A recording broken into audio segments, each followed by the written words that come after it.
प्यारे छात्र और छात्रा सबको सादर प्रणाम। मैं तुम्हारे पाशा गुरुजी हिंदी पंडित के रेड्डी हाई स्कूल तिलकपल्ली। 10वीं कक्षा के द्वितीय भाषा हिंदी पुस्तकें और 10वीं कक्षा के स्टडी मटेरियल्स को ओपन कीजिए और हाथों में पेंसिल रखिए। ओके, द्वितीय भाषा हिंदी पुस्तकें जल्दी से जल्द ओपन कीजिए। पेजी नंबर 23, पृष्ठ संख्या 23 और स्टडी मटेरियल पन्ना नंबर 124। तो देखिएगा, इकाई 2 में पाठ 5, पाठ का नाम यह है कि लोकगीत जानपद गेयालु। यह पाठ के लेखक का नाम भगवत शरण उपाध्याय जी हैं। तो देखिएगा, पाठ कंप्लीट किया मैंने और लेखक परिचय को कंठस्थ करने के लिए कहा मैं चाहता हूँ कंठस्थ किए हैं। और तो देखिएगा, आज नोटबुक को संबंधी वर्क दे रहा हूँ, सब सुन लीजिए। ओके, पन्ना नंबर 26 के पास आइए। टेक्स्ट बुक पन्ना नंबर 26 पेज नंबर के पास आइए। तो देखिएगा, ऊपर यह है कि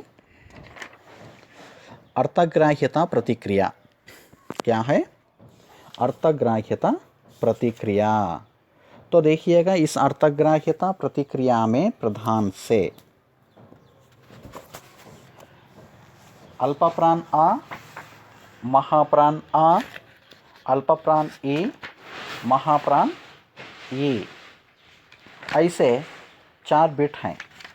प्रधान से आज हमें इस अर्थग्राह्यता प्रतिक्रिया का मानी अर्थग्रहण प्रतिस्पंदना। अर्थग्रहण प्रतिस्पंदना में प्रथम प्रश्न देखिए, अल्पप्राण आ में प्रश्नों के उत्तर दीजिए, प्रश्नలకు సమాధానాలు ఇవ్వండి। फर्स्ट क्वेश्चन, लोकगीत ग्रामीण जनता का मनोरंजक साधन है, कैसे? జానపద గేయాలు గ్రామీణ ప్రజలకు मानसिक आनंदमुनिच्चु साधनमु एला। तो देखिए आंसर तुम्हारे मटेरियल में यह है कि लोकगीत ग्रामीण जनता का मनोरंजक साधन है, क्योंकि गांवों में शहरों की अपेक्षा मनोरंजन के साधनों का अभाव है। खासकर प्राचीन समय में पर्दा प्रथा के कारण स्त्रियों का घर से बाहर मनोरंजन स्थलों में जाना न होता था। अतः वे विभिन्न शुभ अवसरों पर, जैसे त्योहारों पर, नदियों में नहाते समय के, नहाने जाने वाले मार्गों के, विवाह के मटकोड़, ज्योनार के संबंधियों के लिए प्रेमयुक्त गाली के जन्म आदि अवसरों पर स्त्रियां प्राचीन काल से ही गीत गाती रही हैं। नारियां दल बांधकर गाती हैं। यह उनके मनोरंजन के लिए सबसे अच्छा और सुगम साधन है। ओके, और दूसरा प्रश्न यह है कि हिंदी या अपनी मातृभाषा का कोई लोकगीत सुनाइए। హిందీ లేదా మీ మాతృభాష యొక్క ఏదేని ఒక జానపద గీతము వినిపించండి। ఓకే, విద్యార్థులు స్వయముగా జానపద గేయాన్ని సేకరించి పాడండి। హిందీలో లేదా మీ యొక్క మాతృభాష తెలుగులో। మీ స్టడీ మెటీరియల్లో ఏమిచ్చాడంటే, గుత్తొంకాయ కూరోయ్ బావా అని ఇచ్చిండు। ట్రై చేయండి, జానపద గేయం రూపంలో పాడే విధంగా ట్రై చేయండి। ఓకే, और सेकंड आ, వాక్య ఉచిత క్రమం మే లిఖియే। వాక్యాలను సరి అయిన క్రమంలో వ్రాయండి। లోకగీతు హై సంగీత్ సీధే జనతాకే, ఈ సెంటెన్స్ తప్పు, సరిచేసి రాయండి। లోకగీత్ సీధే జనతాకే సంగీత్ హై, ఇది సరైన వాక్యము। లోకగీత్ సీధే జనతాకే సంగీత్ హై అని రాయాలి। నెక్స్ట్, మదద్ ఢోలక్ కి సే స్త్రియా హై గాతి అనేది తప్పు, సరిచేసి రాస్తే ఏమవుతుందంటే, స్త్రియా ఢోలక్ కి మదద్ సే గీత్ గాతి హై। ఎస్, या और अल्पप्राण ई, नीचे दिया गया गद्यांश पढ़िए और 2 प्रश्न बनाइए. కింద ఇవ్వబడినటువంటి ఒక పేరాగ్రాఫ్ని చదవండి. ఆ పేరాగ్రాఫ్ను చూసి 2 ప్రశ్నలు తయారు చేయండి. गाँवों के गीतों के वास्तव में अनंत प्रकार हैं. जीवन जहाँ इठला इठला कर लहराता है वहाँ भला आनंद के स्रोतों की कमी हो सकती है. उद्दाम जीवन के ही वहाँ के अनंत संख्यक गाने प्रतीक हैं. ఇది ఒక పేరా. ఓకే, 2 ప్రశ్నలు తయారు చేయండి, ట్రై చేయండి, చూద్దాం.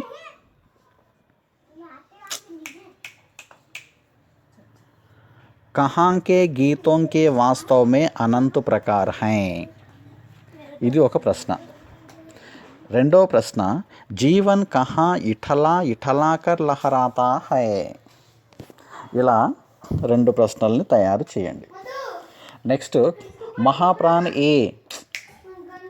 महाप्राण ए पंक्तियाँ पढ़िए और प्रश्नों के उत्तर दीजिए. అక్కడ వాక్యాలు ఇచ్చిండు. ఓకే, ఆ వాక్యములను చదివి ప్రశ్నలకి సమాధానాలు రాయండి.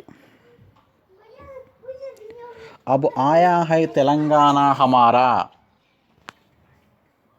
गांव गांव विकास करेगा हमारा, यहाँ के तालाब भरेंगे अब पानी से, किसान करेंगे खेती खुशी से. ఓకే, దీన్ని చూసి 2 ప్రశ్నలు ఇచ్చిండు. ఆ ప్రశ్నలకు సమాధానాలు ఏంటో చూద్దాం. यहाँ किसके विकास की बात है. చెప్పండి. यहाँ तेलंगाना के गांव गांव तथा जन जन के विकास की बात है. ओके, सेकंड प्रश्न, किसानों की खुशी का कारण क्या है. किसानों की खुशी का कारण सिंचाई के लिए तालाबों को पानी से भर सकते हैं. यस, ఇలా. और अभिव्यक्ति सृजनात्मकता क्या है. నెక్స్ట్ బిట్, అభివ్యక్తి సృజనాత్మకత, వ్యక్తీకరణ లేదా ప్రస్తుతీకరణ నిర్మాణాత్మకత. ఓకే, ఇందులో 4 బిట్లు ఉన్నాయి. అల్పప్రాన్ ఆ, महाप्राण आ, अल्पप्राण ई, महाप्राण ई. अब देखें अल्पप्राण आ. लोकगीतों की क्या विशेषता होती है. ओके, लोकगीतों की क्या విశేషత होती है. జానపద గేయముల యొక్క గొప్పతనములు ఏమిటి. ओके, और सेकंड महाप्राण आ, लोकगीत पाठ का सारांश अपने शब्दों में लिखिए.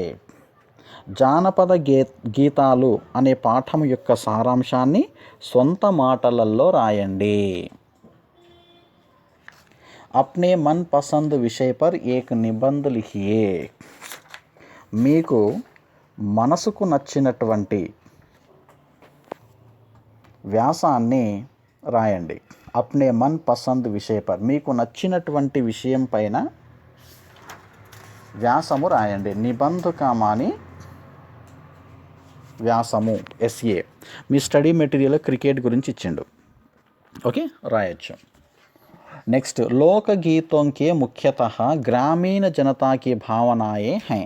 अपने शब्दों में लिखिए. జానపద గీతాలలో ముఖ్య రూపంగా గ్రామీణ ప్రజల ప్రభావశాలి అయిన భావనలు ఉన్నాయి. మీ సొంత మాటలలో దీనిని స్పష్టం చెయ్యండి. ఓకే, अब तो देखिएगा भाषा की बात. ओके, भाषा विषयमु. अल्पप्राण आ, कोष्टक में दी गई सूचना पढ़िए और उसके अनुसार कीजिए. బ్రాకెట్లో ఇచ్చిన సూచన చదవండి, దాని ప్రకారము చెయ్యండి. నంబర్ 1, సాధన, त्योहार, देहात. పర్యాయ శబ్ద లిఖియే. ఈ 3 పదాలకి పర్యాయ పదములు రాయండి. ఓకే, సాధన పూజ, తపస్య, ఉపాసన. त्योहार पर्व उत्सव, देहात ग्रामीण गांव. ఓకే, పర్యాయ పదములు. ఇక నెక్స్ట్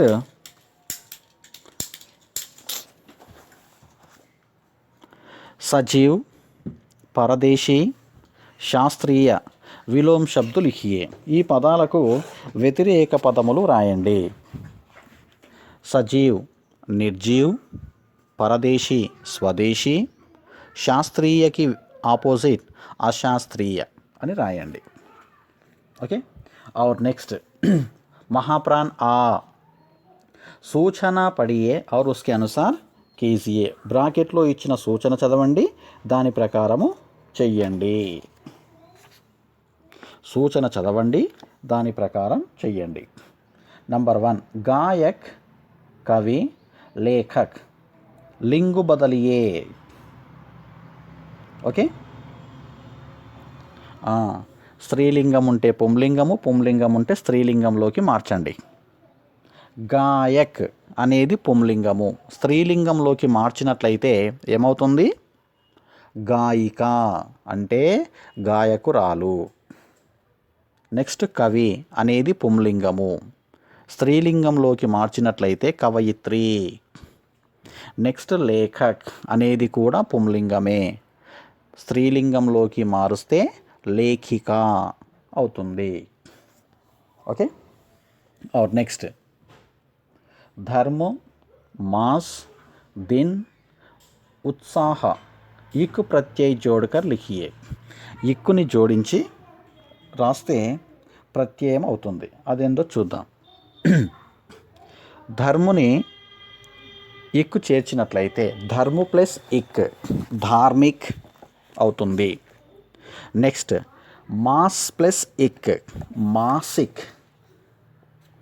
నెక్స్ట్ దిన్ ప్లస్ ఇక్ దైనిక్. ఉత్సాహ ప్లస్ ఇక్ ఔత్సాహిక్ అవుతుంది. ఇక్కడ ఉన్నటువంటి 4 పదాలు కూడా ప్రత్యయులు. నెక్స్ట్ ఈ ఇన్హే సమझिए और अंतर स्पष्ट कीजिए. వీటిని తెలుసుకోండి, తేడాను స్పష్టం చెయ్యండి. నెంబర్ 1 ఉపేక్ష, అపేక్ష. చూడండి, ఉపేక్ష అంటే తిరస్కార్, అపేక్ష అంటేనేమో ఆకాంక్ష. కృతజ్ఞ, కృతజ్ఞ. కృతజ్ఞ అంటేనేమో उपकार को मानने वाला, कृतज्ञ అంటేనేమో किए हुए उपकार को भूलने वाला. అర్థమవుతుందా అండి? మళ్ళీ ఒకసారి చూడండి. ఉపేక్ష అవహేళన, అపేక్ష అంటే ఆశ. నెక్స్ట్ గమనించండి, సేమ్ ఉన్నట్టు అనిపిస్తాయి ఆ పదాలు, కానీ తేడాలు ఉంటాయి, మీనింగ్ కూడా తేడా ఉంటుంది. కృతజ్ఞ రుణి, కృతజ్ఞ ఉపकार को भूल जाना. బహార్ బాహర్, బహార్ అంటే వసంత ఋతు, బాహర్ అంటే నిశ్చిత సీమా సే హట్ కర్. దావత్ దవాత్, దావత్ అంటే భోజన్, దవాత్ అంటే स्याही रखने का पात्र. ओके, और महाप्राण ये देखिए, नीचे दिया गया उदाहरण समझिए, उसके अनुसार दिए गए वाक्य बदलिए. క్రింద ఇచ్చిన ఉదాహరణను తెలుసుకోండి, దాని ఆధారముగా ఇచ్చిన వాక్యములు మార్చండి. చూడండి, స్త్రీయోं के द्वारा गीत, అక్కడ गाए जाते हैं, गाए जा रहे हैं, गाए जा रहे होंगे. వర్తమాన కాలము, భూతకాలము, భవిష్యత్ కాలంకి సంబంధించినటువంటి వాక్యాలు ఉన్నాయి. ఓకే, మనం ఇప్పుడు సెంటెన్సెస్ రాద్దాం. గాయక్ కే ద్వారా అంటే गायक के द्वारा लोकगीत गाया जाता है, अध्यापक के द्वारा पाठ पढ़ाया जाता है అనేది అక్కడ ఉంది. ऊपर के उदाहरणों में कर्मवाच्य वाक्य हैं, इनके आधार पर पाठ में आए कर्तवाच्य कर्मवाच्य वाक्य पहचानिए और उन्हें ऊपर तालिका में दिए गए उदाहरणों के अनुसार बदलिए. मर्दामा